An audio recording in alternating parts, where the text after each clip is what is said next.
CoolSculpting. CoolSculpting. CoolSculpting. CoolSculpting.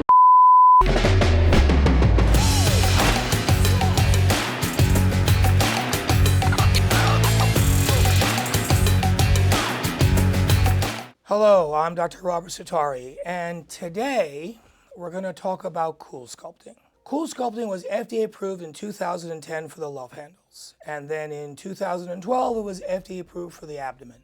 Freeze the fat away. It sounded great. It had a lot of promise.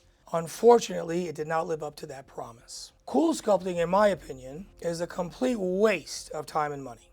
Now let me explain to you why I believe that and why I think that. CoolSculpting was FDA approved for patients whose BMI is under 25. That means they're not even overweight. They're a normal weight, they just happen to have a pocket of fat that doesn't seem to respond to diet and exercise. Great promise, but unfortunately a promise that was unfulfilled. It only seems to work for about 39% of patients. That means 2/3 of patients don't really get the results they're looking for. In addition, CoolSculpting can actually cause disfigurement. There is a phenomenon called PAH, which the company itself discusses, called Paradoxical Adipose Hyperplasia. It's where you end up with a much larger, harder bubble of fat in the area you're trying to reduce. One of the most public examples of PAH is Linda Evangelista. She is a supermodel who has actually been called the most photographed woman in the world until she did CoolSculpting. In 2022, on the cover of People magazine, she actually came forth and discussed in an article titled "My Cosmetic Procedure Nightmare," where she described how CoolSculpting actually ruined her modeling career. Now revealing in an emotional Instagram post, the 56-year-old writes, "I was brutally disfigured by a CoolSculpting procedure that did the opposite of what it promised and left me permanently deformed after undergoing 2 painful, unsuccessful corrective surgeries." After she came forward, the number of people who actually came out and discussed their horrible side effects with CoolSculpting just kept increasing year after year after year. But the company stated that the incident of this phenomena is only about 1 in 4,000. In 2021, a study was done on nearly 10,000 cycles of CoolSculpting.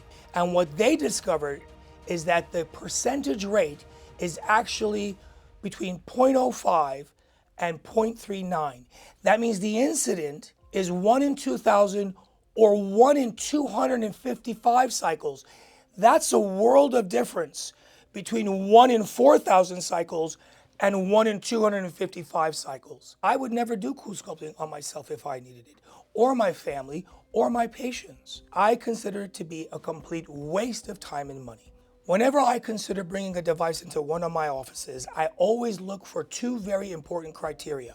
Always safety first. By safety, what I mean is that side effects are mild or tolerable or at least temporary. Well, PAH is not temporary. It is disfiguring and permanent. So right away, that fails my very first and most important criteria for bringing a device into my office. But next, I look for efficacy. I need a device that works for the majority of my patients. I want a procedure that gives 60, 70, 80, 90% of my patients the results that they're looking for. CoolSculpting fails on that count as well.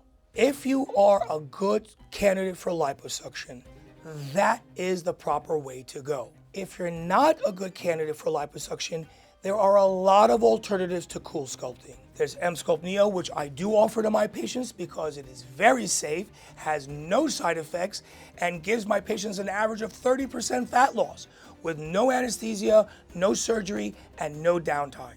I like that device. There are lots of alternatives to CoolSculpting, and I'm not talking about Kybella or mesotherapy. We'll talk about those junk therapies in future videos. In a future video, I'll discuss some alternatives to CoolSculpting that actually work. On that note, I hope you found today's chat informative. As always, please leave any suggestions or topics that you'd like me to discuss in the comments below. I'll try to get to as many as I can. I wish you a very happy, healthy, and beautiful life. Dr. Setari out.